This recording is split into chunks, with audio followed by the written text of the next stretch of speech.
Hello everyone, today topic is algebraic expression. देखिए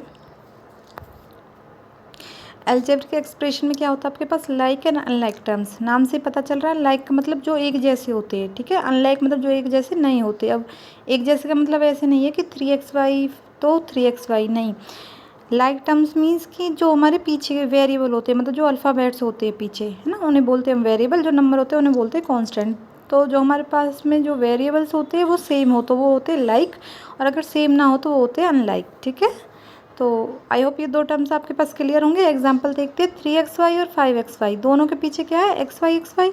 तो ये दोनों कैसी हो गई हमारे पास में, लाइक टर्म्स हो गई। अनलाइक कैसे होती है, जैसे 4x² 2xy। अब देखो x² का मतलब क्या है, इसमें क्या क्या है, एक तो 4 है, x² मतलब कि 2x है, एक y है, ठीक है। 2xy में 1x है और 1y है, तो यहाँ पे तो 2x है पर यहाँ पे 1x है। 4x² में 2x है और 2xy में 1x है, ठीक है। तो ये कैसी टर्म्स हो गई, अनलाइक टर्म्स। आगे देखिए डिग्री का मतलब क्या होता है, highest power of variable. Variable का मतलब होता है बेटा जो अल्फ़ाबेट आपको गिवन होती है ना। हम ये बोलते हैं मैथ में ये BCD कहाँ से आ गई, तो वही वाली बात है। तो जैसे यहाँ पे x है, y है, तो इनकी जो हाईएस्ट पावर होती है, पावर है जो ये ऊपर है, जैसे ये लिखा हुआ है 3x², तो x के जो ऊपर ये है 2 लिखा हुआ है, इसको बोलते हैं कि x की पावर कितनी है, 2। 3x² plus x। अब यहाँ पर आपके पास x के ऊपर कुछ नहीं है, मतलब x की पावर कितनी है, 1 है, ठीक है। तो हाईएस्ट डिग्री कितनी है, x की पावर यहाँ पर 1 है, 3x² में x की पावर 2 है, तो ओवरऑल इक्वेशन में कितनी है, डिग्री 2 है, ठीक है। जैसे नेक्स्ट एग्जांपल देखिए, XYZ प्लस x² प्लस 1।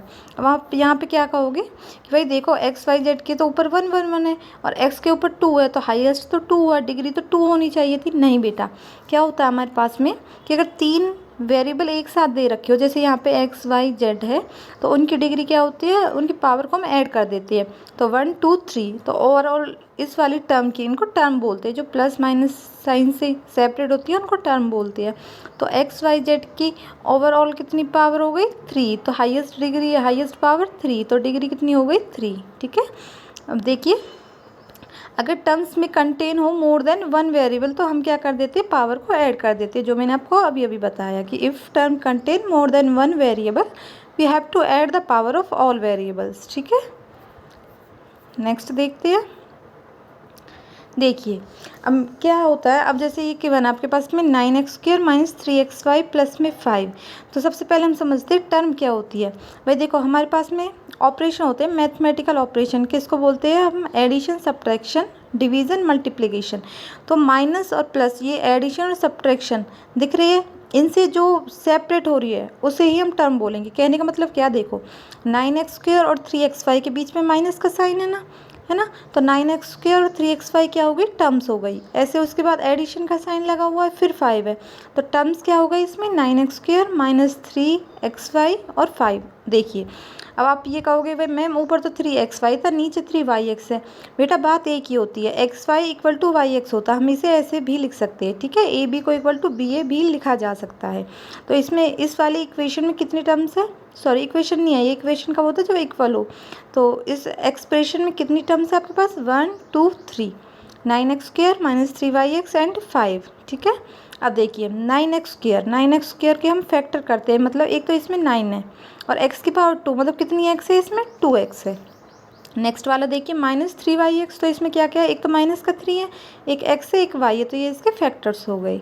आगे देखिए जैसे 3 नेक्स्ट एग्जांपल है -3x² y। तो हम समझते हैं कोफिशिएंट किसे बोलते हैं, ठीक है। तो न्यूमेरिकल नंबर की फॉर्म में जो कोफिशिएंट वो क्या है हमारे पास 3 है, तो न्यूमेरिकल कोफिशिएंट क्या है, -3। अब y का कोफिशिएंट बताना है, तो देखो ऐसे ही निकालते हैं इसको कि इस y को हटा दो, y को छुपा लो और उससे अलग जो कुछ भी बचा वो y का कोफिशिएंट है। तो y को अगर मैं हटा दूँ तो क्या बचेगा, -3x², तो y का कोफिशिएंट क्या हो जाएगा, -3x²। जैसे मुझे x² का कोफिशिएंट निकालना है, तो इस वाली टर्म में से 3x² y में से x² को हटा दो आप, तो क्या बचेगा, -3y। तो x² का कोफिशिएंट क्या हो गया, -3y, ठीक है। आई होप ये वाला आपके पास ये डन होगा।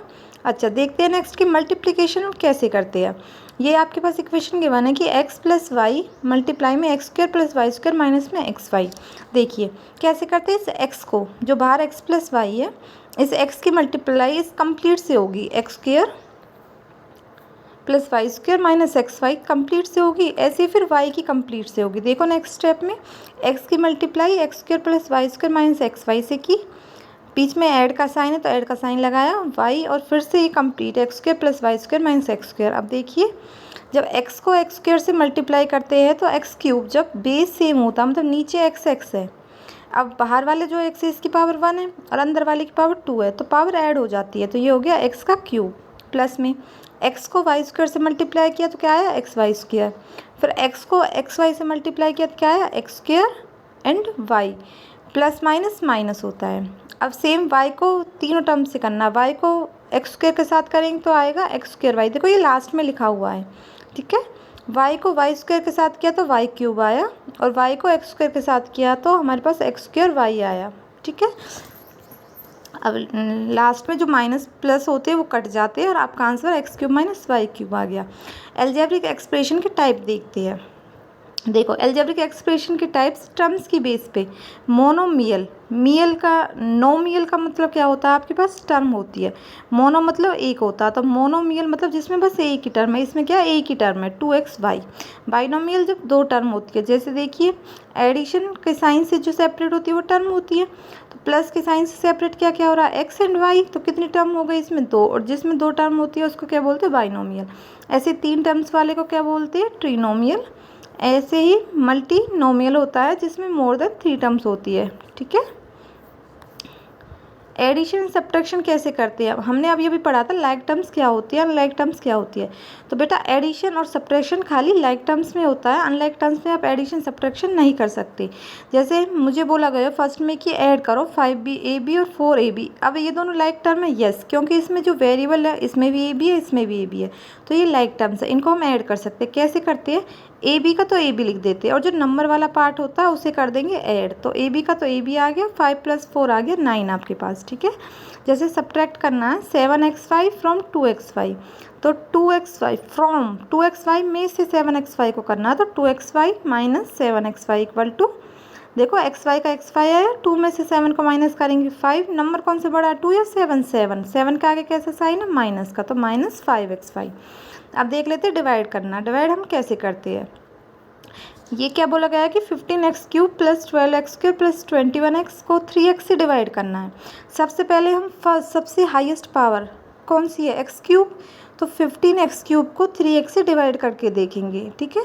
तो क्या है हमारे पास में 5x², ये टर्म्स हमने क्या कर ली सेपरेट कर लिए, टर्म्स को सेपरेट किया। अब देखो 3 से 15 को कट किया 5 टाइम, एक x नीचे है ऊपर 3x है, तो एक x से 3x कट के x की 2 आ गई, प्लस में 3 से 12 को किया 4 आ गया, x से x² को किया तो क्या आ गया हमारे पास में x आ गया, सेम x से x कट गया, 3 से 21 7 टाइम कट गया, ठीक है। जब रिमाइंडर 0 होता है तो हम बोलते हैं कि डिवाइज़र उसका क्या है फैक्टर, ठीक है। तो डिवाइज़र क्या कहलाता है फैक्टर। सेम ये वाला एग्जाम्पल है, आप अपनी प्रैक्टिस के लिए खुद से ट्राई करना। आई होप आपको ये क्लियर होगा। Thank you, have a nice day.